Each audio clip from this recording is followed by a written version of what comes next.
ఈ వీడియో చూసే ముందు మన ఛానల్లో చాలా హర్రర్ వీడియోస్ అయితే అప్లోడ్ చేయడం జరిగింది. అవి కూడా ఒకసారి చూడండి. చాలామందికి దయ్యాలు, ఆత్మలు అంటే ఒక విధమైన ఇంట్రెస్ట్ ఉంటుంది. ఆత్మలు, దయ్యాలకు సంబంధించిన కథలను చాలా ఇంట్రెస్ట్గా వింటారు. ఆత్మలకు, దయ్యాలకు సంబంధించిన సినిమాలను ఎంత భయం వేసినా చూస్తారు.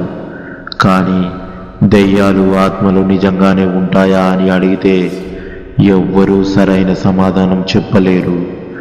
కారణం, వారెవరూ నిజమైన ఆత్మలను చూడలేదు. వాటిని చూడడానికి, వాటి గురించి తెలుసుకోవడానికి ప్రయత్నించలేదు. కానీ అలా ఆత్మల గురించి తెలుసుకోవాలని ప్రయత్నించిన, ఆత్మలను చూడాలని వెతికిన వాడు అరవింద్. అరవింద్కి చిన్నప్పుడు వాళ్ళ అమ్మమ్మ దయ్యాల కథలు చెప్తూ ఉండేది. మామూలుగా చిన్న వయసులో పిల్లలు దయ్యాల కథలంటే భయపడతారు. కానీ అరవింద్కి ఆ కథలను చాలా ఆసక్తి చూపాడు. ఆ విధంగా అరవింద్కి దయ్యాలపై ఆసక్తి పెరిగింది.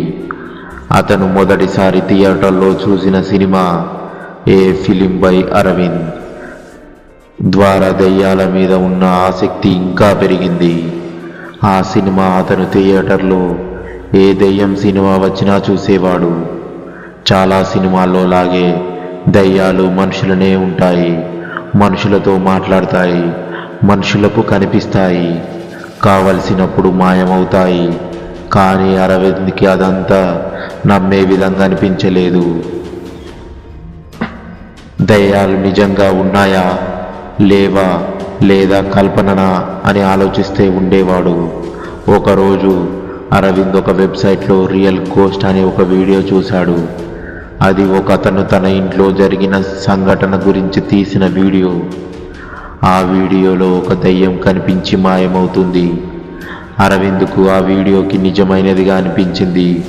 ఎందుకంటే ఆ వీడియోలో గ్రాఫిక్స్ ద్వారా ఆ దయ్యాన్ని కనిపించేట్టు చేసే అవకాశం లేదు. అరవింద్ ఇంకా అలాంటి వీడియోలు ఇంటర్నెట్లో ఏమైనా ఉన్నాయేమో అని వెతికాడు. అతనికి చాలా వీడియోలు కనిపించాయి. ఆ వీడియోలు అతనికి దయ్యాల మీద ఉన్న ఆసక్తిని, నమ్మకాన్ని ఇంకా పెంచాయి. అప్పుడే అతను నిర్ణయించుకున్నాడు, తను కూడా ఒక దయ్యాన్ని వీడియో తీయాలని. చాలా సినిమాలో లాగానే దయ్యాలు పాతబడిన బంగ్లాలో ఉన్నట్టు చూయిస్తారు. అందుకే అరవింద్ కూడా అలాంటి పాత బంగ్లాలో దయ్యాలను వెతకడం మొదలుపెట్టాడు. అలా వెతుకుతున్న అరవింద్కి కామారెడ్డిలోని ఒక బంగ్లా గురించి విన్నాడు.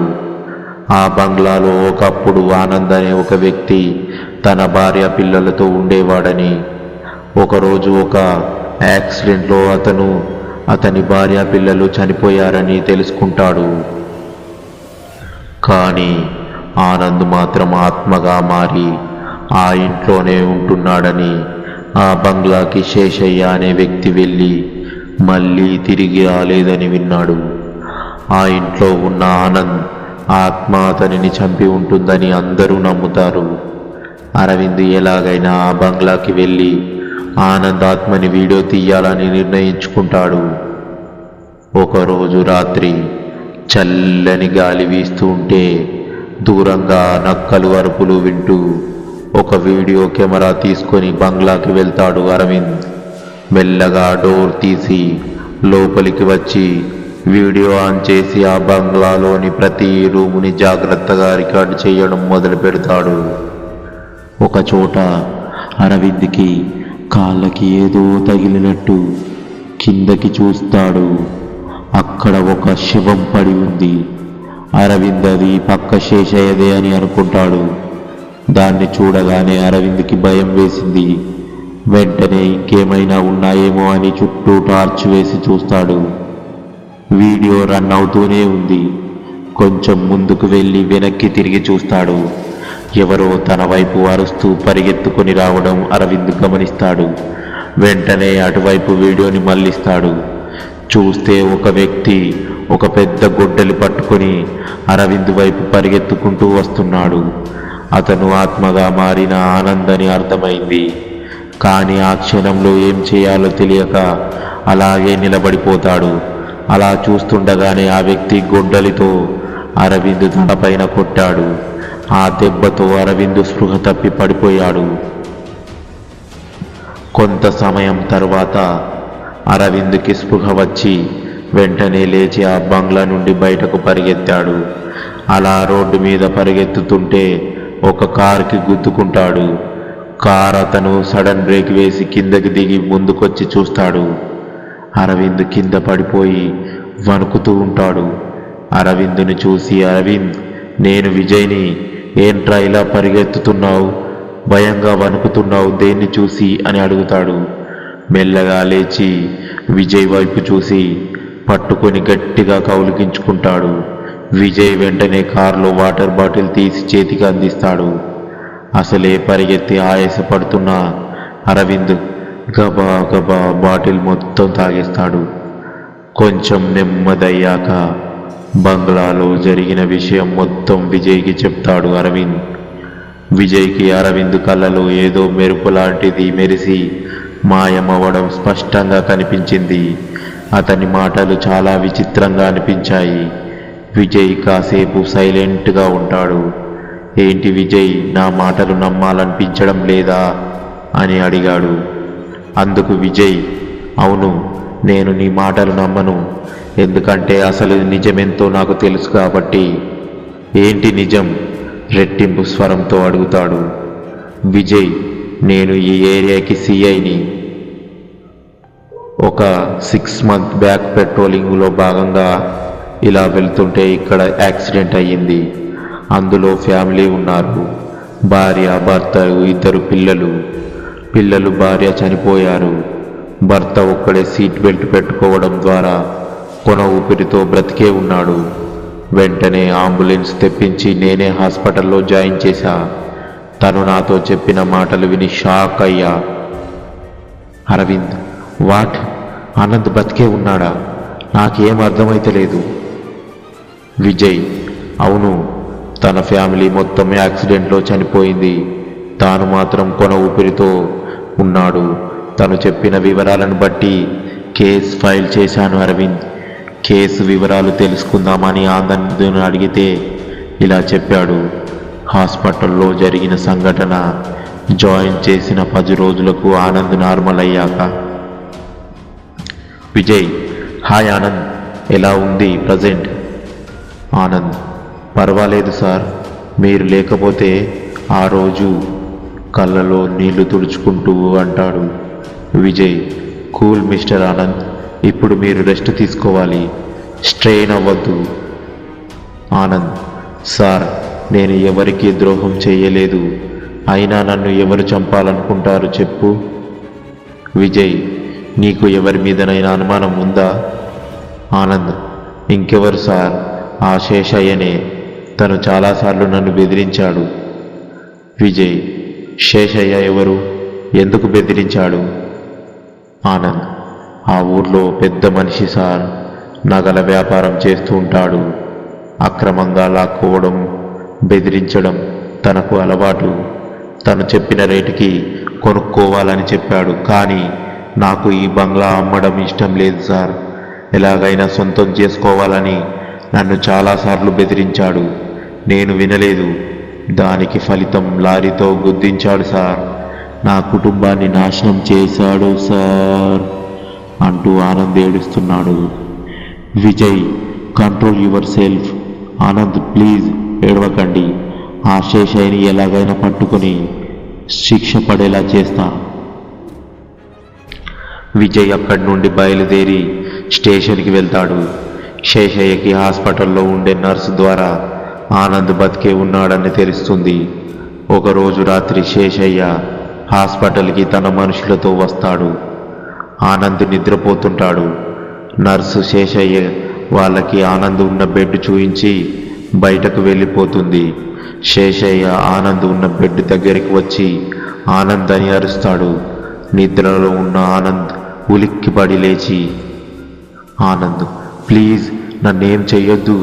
శేషయ్య, నీకు కావాల్సింది ఆ బంగ్లానే కదా, తీసుకో, నన్ను వదిలే ప్లీజ్ అని ప్రాధేయపడతాడు.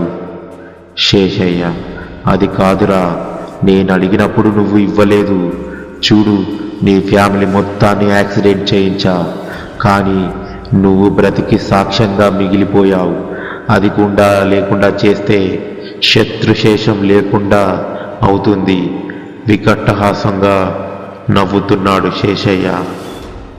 ఆనంద్, శేషయ్య, నువ్వు అనుకుంటున్నట్టు నేను ఇంకా ఎవరికి నిజం చెప్పలేదు. నన్ను ఒక మహానుభావుడు హాస్పిటల్లో చేర్పించి వెళ్ళిపోయాడు. తను ఇంతవరకు రాలేదు. ఇలా ఉన్నానంటే కారణం అతనే. ప్లీజ్ నన్ను వదిలేయి అని ఏడుస్తాడు శేషయ్య. అరే, వీడు అలాగే అంటాడు, కానీ వీడిని చంపేయకుండా మతిస్థిమితం లేకుండా చెయ్యండి. జీవితాంతం వీడు అలాగే బ్రతకాలి. వీడిని చూసి ఇంకెవ్వడు అడ్డు చెప్పకూడదు. వెళ్ళిపోబోతూ శేషయ్య నర్స్కి నగల మూట అందిస్తూ వెళ్ళిపోతాడు. శేషయ్య అనుచరులు ఆనందుని తీసుకొని హాస్పిటల్ బయటకు వెళ్ళి ఊరి బయట తనని తలపై కొట్టి మతిస్థిమితం లేకుండా చేసి వదిలేస్తారు. తను పిచ్చోడయ్యి తిరుగుతూ బంగ్లా దగ్గరకు చేరుకుంటాడు. అక్కడ ఏదో ఒకటి తింటూ బ్రతుకుతూ వెళ్ళదీస్తున్నాడు. విజయ్ ఎంక్వైరీ చేస్తూనే ఉంటాడు శేషయ్య కోసం. ఒకరోజు శేషయ్య ఒంటరిగా బంగ్లాని చూద్దామని వెళ్తాడు. లోపలికి వెళ్ళగానే చీకటిగా ఉంది. దీన్ని ఎవరైనా బాగు చేయించి అమ్మేయిస్తే లాభాలుంటాయనుకొని బయటకు రాబోతుండగా తనను ఎవరు వెంబడిస్తున్నారని గ్రహిస్తాడు. శేషయ్య, ఎవరు? మర్యాదగా బయటకు రండి, లేకుంటే ఏం చేస్తానో నాకే తెలియదు. అంతా నిశ్శబ్దంగా ఉంది బంగ్లా. రమ్మన్నాను కదా, ఎవరు? ఒక్కసారిగా శేషయ్య వెనక్కి తిరిగేసరికి శేషయ్య వెనకాలే ఒకతను గొడ్డలి తీసుకొని పరిగెత్తికొచ్చి నెత్తి మీద కొడతాడు.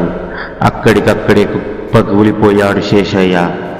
అప్పటి నుండి జనాలు ఆ యాక్సిడెంట్లో ఆనంద్ చనిపోయి ఆత్మగా మారి ఆ బంగ్లాలోనే ఉంటున్నాడని, శేషయ్యని ఆ ఆత్మ చంపేసి ఉంటుందని అనుకున్నాడు. కానీ వాస్తవం వేరు అని విజయ్ కనుక్కుంటాడు. ప్రస్తుతం అరవింద్ అంటే శేషయ్యని చంపింది ఆనంద్ అని తెలుస్తుంది. ఆనంద్ నన్నెందుకు చంపాలనుకున్నాడు? విజయ్, తనకి మతిస్థిమితం లేదు. అరవింద్, అవును కదా. అరవింద్కి అసలు విషయం అర్థమై తాను చదువుకొని కూడా ఇలాంటి కథలు నమ్మి ఆత్మలు దయ్యాలు ఉంటాయని అనుకోవడం నా భ్రమ అని అనుకుంటాడు మనసులో. అరవింద్, ఓకే విజయ్, నేను ఇంటికి వెళ్తాను, చాలా లేట్ అయింది. అప్పుడు విజయ్కి అనుమానం వస్తుంది. విజయ్, ఓకే, నువ్వు వెళ్ళు. రేపు నేను వచ్చి శవాలను తీసేసి గవర్నమెంట్తో మాట్లాడి బంగ్లాను పడగొట్టిస్తా. అలాగే అరవింద్ అని ఆనంద్ని పిచ్చాసుపత్రిలో జాయిన్ చేస్తా. ఓకే బాయ్ అని విజయ్ వెళ్ళిపోతాడు. అరవింద్ కూడా వెళ్ళిపోతాడు.